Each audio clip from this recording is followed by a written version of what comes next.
Hello ಸ್ನೇಹಿತರೆ, welcome back to my channel. ನಾನು ನಿಮ್ಮ ಪ್ರೀತಿಯ ಪವಿತ್ರ. ಸೊ ನಿನ್ನೆ ವ್ಲಾಗನ್ನೇ ನಾನಿವತ್ತು ಕಂಟಿನ್ಯೂ ಮಾಡ್ತಾ ಇದ್ದೀನಿ.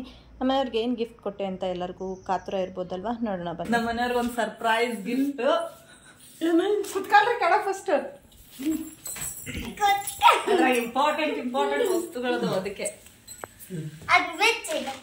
ಅದರಲ್ಲಿ ಏನಿದೆ ಅಂತ ತಿಳ್ಕೊಳ್ಳೋದಕ್ಕೆ ನಮ್ಮ ಮನೆಯವ್ರಿಗಿಂತ ಅತಿ ಹೆಚ್ಚಾಗಿ ನನ್ನ ಮಗನಿಗೇನೆ ಕ್ಯೂರಿಯಾಸಿಟಿ ಜಾಸ್ತಿ ಇದೆ.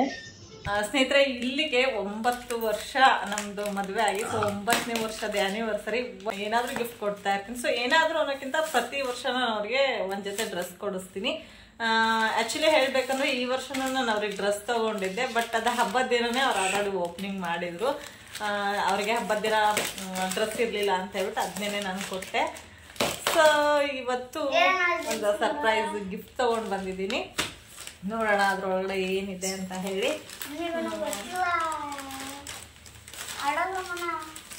ಬಿಚ್ಚದ್ರಾಗ ಏನೇನೋ ಮತ್ತೆ ಒಂದಂತ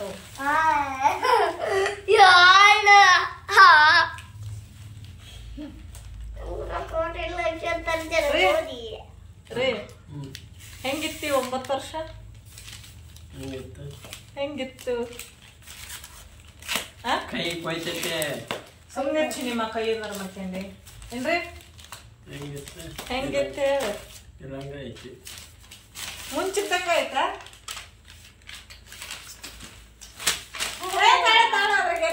ಏನಾಯ್ತು ಓಪನ್ ಮಾಡ್ಬೋದು, ಕುಡುಕ್ಬಿಡ್ತದೆ.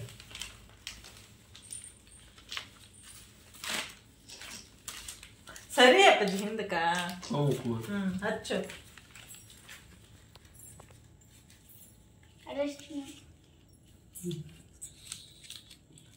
ಅಲ್ಲ ಅರ್ಶನ ಆಯ್ತು ನೋಡು.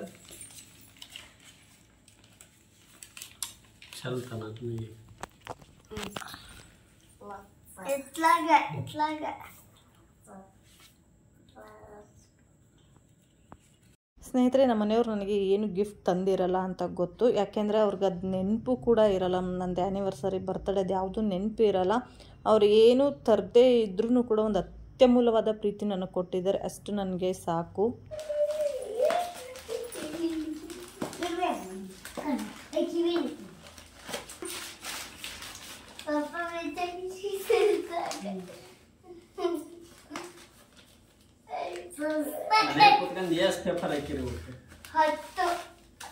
ಅವ್ರು ಇಲ್ಲಿ ತಗ, ಅವ್ರ ಮಕ್ಕಳು ಸೇರಿಕೊಂಡು ಹೌದಪ್ಪ, ನೀ ಇದ್ದೆ ಪೇಪರ್ ಹಾಕಿರಿ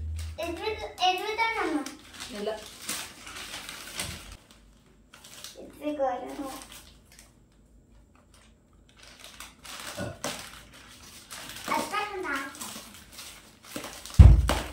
ಏನಂತ ಕೊಡಕೈತಿ ನನಗೆ ಗೊತ್ತಿಲ್ಲ.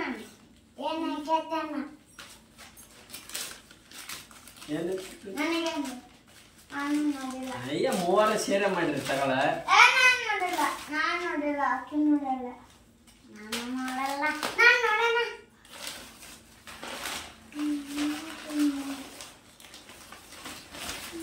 ಮೊದಲು ದೊಡ್ಡ ಕಪ್ಪುಗಳು ಮುಚ್ಕೊಂಡು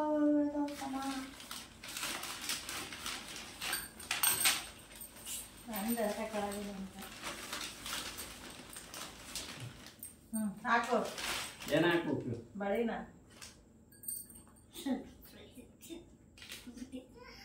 ವಾಚನ್ ಕಂಡಿದ್ದೆ ನಾನು. ವಾಚನ್ ಕಂಡಿದ್ದೆ. ವಾಚಲ್ಲ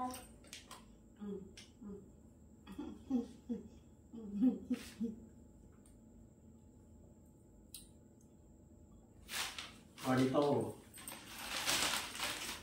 ಇದ್ರಾಗ ಏನೈತಿ? ನನಗೇನ್ ಗೊತ್ತಾ? ನಿಮ್ಗೆ ಗೊತ್ತೈತಿ ತಗ, ಹೇಳ. ಗೊತ್ತಿಲ್ಲ, ಹೇಳಿಲ್ಲ ನಮಗೆ. ಆರಾಮ ಇಲ್ಲ,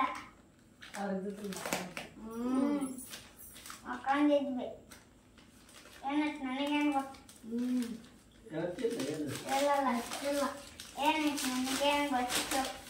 ನನಗೇನು ಗೊತ್ತಾ? ಸರ್ಪ್ರೈಸ್ ಹೆಂಗ ತಗೊಂಡಲ್ವ ಹೇಳಿದ ಎಷ್ಟು ನೋಡ್ಕೊಡಿಲ್ಲ. ಏನ್ ಪ್ರೀತಿ ಏನೈತಿ? ಸೀರು ಬೇಡ ಅನ್ಕುದ್ಗ ಅಲ್ಲ, ಅಡ್ಡಕ್ತಿ ಬಿಸ್ಕಿಟ್. ಮುದ್ದೆ ಬಿಸ್ಕೆಟ್. ಎಷ್ಟು ದೊಡ್ಡದು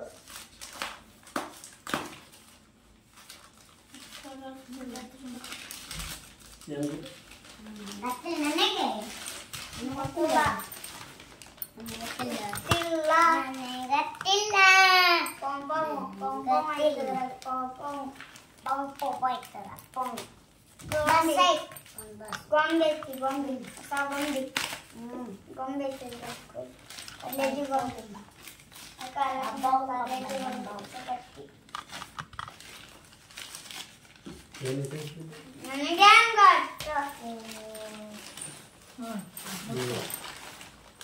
ಹಿಂದೆ ಹಿಂಗಂತ ಸಿಗಿಸ್ಬೇಕಷ್ಟೇ.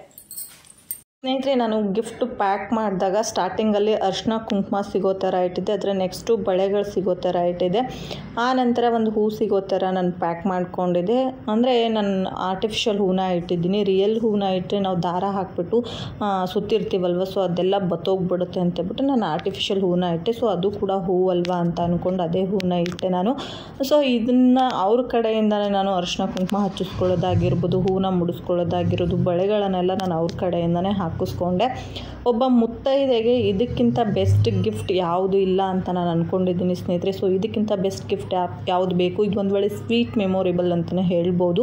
ನಮ್ಮನೆಯವ್ರಿಗೆ ತುಂಬ ಸಂಕೋಚದ ಸ್ವಭಾವ. ಎಲ್ಲಾದರೂ ಹೊರಗಡೆ ದೇವಸ್ಥಾನಕ್ಕೆ ಹೋಗಿರ್ತೀವಿ, ಕೈಯಲ್ಲಿ ಏನಾದರೂ ಇರುತ್ತೆ, ಮಕ್ಕಳಿಗೆ ಅಲ್ಲಿಂದ ಆಧಾರ ಕುಂಕುಮ ತೆಗೆದು ಹಚ್ತಾರೆ ವಿನಃ ನನ್ನ ಹಣೆಗೆ ಒಂದು ದಿನಾನೂ ಅವ್ರು ಕುಂಕುಮ ಇಟ್ಟಿದ್ದೇ ಗೊತ್ತಿಲ್ಲ. ಪೇಪರ್ ನಾಡಿ ಅದಾವು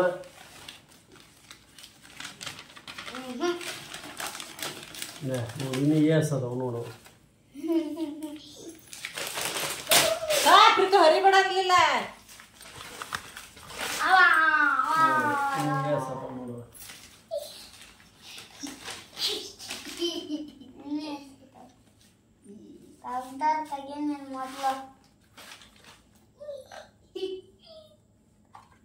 ನೋಡು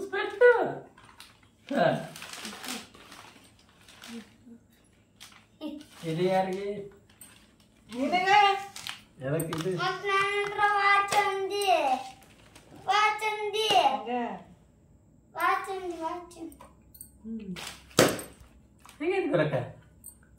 ಸ್ನೇಹಿತರೆ, ಹೇಗಿದೆ ನನ್ನ ಸರ್ಪ್ರೈಸ್ ಗಿಫ್ಟು? ಪ್ಲೀಸ್ ಕಮೆಂಟ್ ಮಾಡಿ, ಹಾಗೆ ವಿಶ್ ಮಾಡೋದನ್ನ ಮರಿಬೇಡಿ.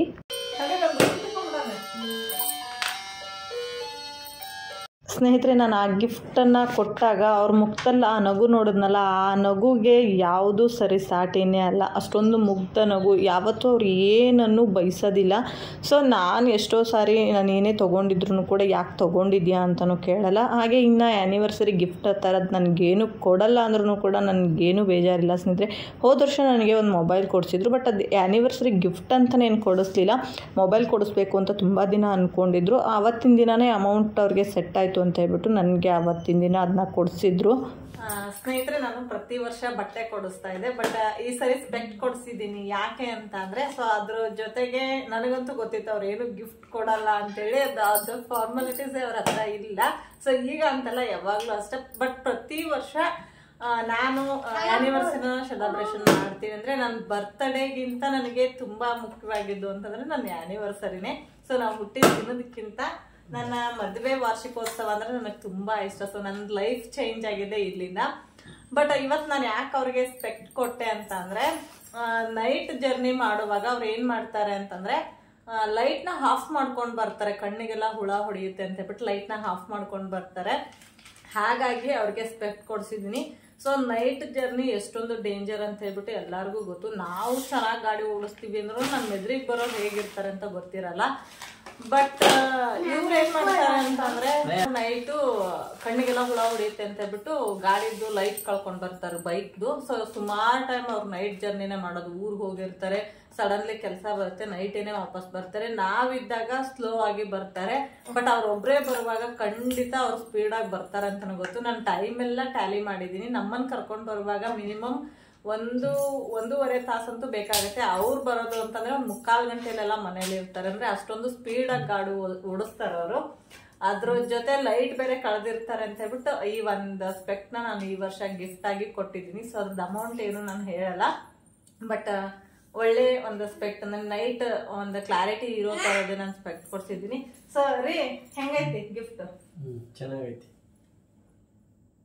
ಇಷ್ಟ ಆಯ್ತಾ ಇಲ್ಲ? ಚೆನ್ನಾಗೈತಲ್ಲ. ನಿನ್ಗ ಇದು ಪಟ್ ಊರಿಗೆ ಹೋಗ್ಬೇಕಾದ್ರೆ ತಗೊಂಡ್ ಹೋಗ್ಬೇಕು ನೀನು. ಆ ಕಡೆಯಿಂದ ಲೈಟ್ ಎಲ್ಲ ಕಳ್ಕೊಂಡ್ ಬರ್ತೀನಿ, ನೀ ಪಟ್ ಕಳ್ಕೊಂಡ್ ಬರಂಗಿಲ್ಲ. ಈಗ ಹೇಳ್ರಿ 9 ವರ್ಷ ಹೆಂಗಿತ್ತು? 9 ವರ್ಷ ಈಗ ಹಂಗೈತಿ.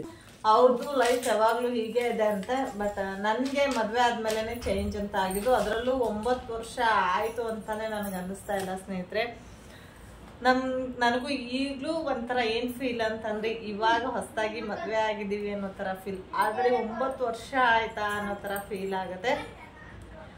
ಹಾಗೆ ಸಂಸಾರದೊಂದು ಗುಟ್ಟು ವ್ಯಾಧಿ ರಟ್ಟು ಅಂತ ಹೇಳ್ತಾರೆ. ಅಂದ್ರೆ ಸಂಸಾರ ಅಂದ್ಮೇಲೆ ಒಂದು ಚಿಕ್ಕ ಪುಟ್ಟ ಮನಸ್ತಾಪಗಳು ಬರೋದು ಕಾಮನ್ನು. ಅದನ್ನೆಲ್ಲ ಮನಸ್ಸಿಗೆ ಹಾಕೊಳ್ದೆ ಅದನ್ನ ಮರೆತು ಜೀವನ ಮಾಡೋದು ಒಳ್ಳೇದು. ಸೊ ಅದರ ಜೊತೆಗೆ ಸ್ನೇಹಿತರೆ ಇನ್ನೊಂದು ನಾನು ಅರ್ಥಕೊಂಡಿರೋದು ಏನು ಅಂತ ಅಂದ್ರೆ, ಇವಾಗ ಏನೋ ಒಂದು ಮನಸ್ತಾಪ ಬಂದಿರುತ್ತೆ, ಅದನ್ನ ನಾವು ಮತ್ತೊಬ್ಬರ ಹತ್ರ ಹೇಳ್ಕೋಬಾರ್ದು. ಸೊ ಹೇಳ್ಕೊಂಡಾಗ ಏನಾಗುತ್ತೆ ಅಂದ್ರೆ, ಏನೋ ಒಂದು ಕೆಟ್ಟಗಳಿಗೆ ಅವ್ರು ನಮ್ಗೆ ಏನೋ ಅಂದಿರ್ತಾರೆ ಅಥವಾ ನಾವೇ ಅವ್ರಿಗೆ ಏನೋ ಅಂದಿರ್ತೀವಿ. ಸೊ ಅದನ್ನ ನಾವು ಮತ್ತೊಬ್ಬರ ಹತ್ರ ಹೇಳ್ಕೊಂಡಾಗ ಅವರು ನಮ್ಮನ್ನ ಕೀಳಾಗಿ ನೋಡ್ತಾರೆ ವಿನಃ, ಅಂದ್ರೆ ಇವಾಗ ಏನೋ ಒಂದು ನಮ್ಮ ಮನೆಯವರು ಸರಿ ಇರ್ಲಿಲ್ಲ ಅಂತ ಅನ್ಕೊಳ್ಳೋಣ. ಸೊ ಅದನ್ನ ನಾವು ಬೇರೆಯವ್ರ ಹತ್ರ ಹೇಳ್ಕೊಂಡಿದ್ರಿಂದ ಮುಂದೆ ಅವ್ರು ಒಂದಿನ ಒಳ್ಳೆಯವ್ರು ಆಗಿದ್ರು ಕೂಡ ಅವ್ರನ್ನ ಜನ ನೋಡೋ ದೃಷ್ಟಿ ಮಾತ್ರ ಕೆಟ್ಟದಾಗೇನೆ ಇರುತ್ತೆ. ಸೊ ಹಾಗಾಗಿ ಒಂದ್ ಮಾತು ಬರುತ್ತೆ, ಒಂದ್ ಮಾತು ಹೋಗುತ್ತೆ. ಸೊ ಅದನ್ನ ಅಡ್ಜಸ್ಟ್ ಮಾಡ್ಕೋಬೇಕು. ನನ್ನ ಮಗಳು ಕಿತ್ಮೆ ಮಾಡ್ತಿದ್ದಾಳೆ. ಸೊ ಸ್ನೇಹಿತರೆ, ಇವತ್ತಿನ ವ್ಲಾಗ್ ಹೇಗೆ ಅನ್ನಿಸ್ತು, ಇಷ್ಟ ಆಯ್ತಾ? ಇಷ್ಟ ಆದರೆ ದಯವಿಟ್ಟು ಒಂದು ಲೈಕ್ ಮಾಡೋದನ್ನ ಮರಿಬೇಡಿ. ಹಾಗೆ ಯಾರೆಲ್ಲ ನನ್ನ ಚಾನಲ್ನ ಸಬ್ಸ್ಕ್ರೈಬ್ ಮಾಡದೆ ವಾಚ್ ಮಾಡ್ತಾ ಇದ್ದೀರಾ, ಪ್ಲೀಸ್ ಸಬ್ಸ್ಕ್ರೈಬ್ ಮಾಡಿಕೊಂಡು ವಾಚ್ ಮಾಡಿ. ಸಿಗೋಣ ನೆಕ್ಸ್ಟ್ ವ್ಲಾಗಲ್ಲಿ. ಅಲ್ಲಿವರೆಗೂ take care, bye, love you all, good night. Good night ಹೇಳಮ್ಮ. Good night. ಎಲ್ಲೋಗಿ ಕಾಣಿಸ್ತಿಲ್ಲ. Good night.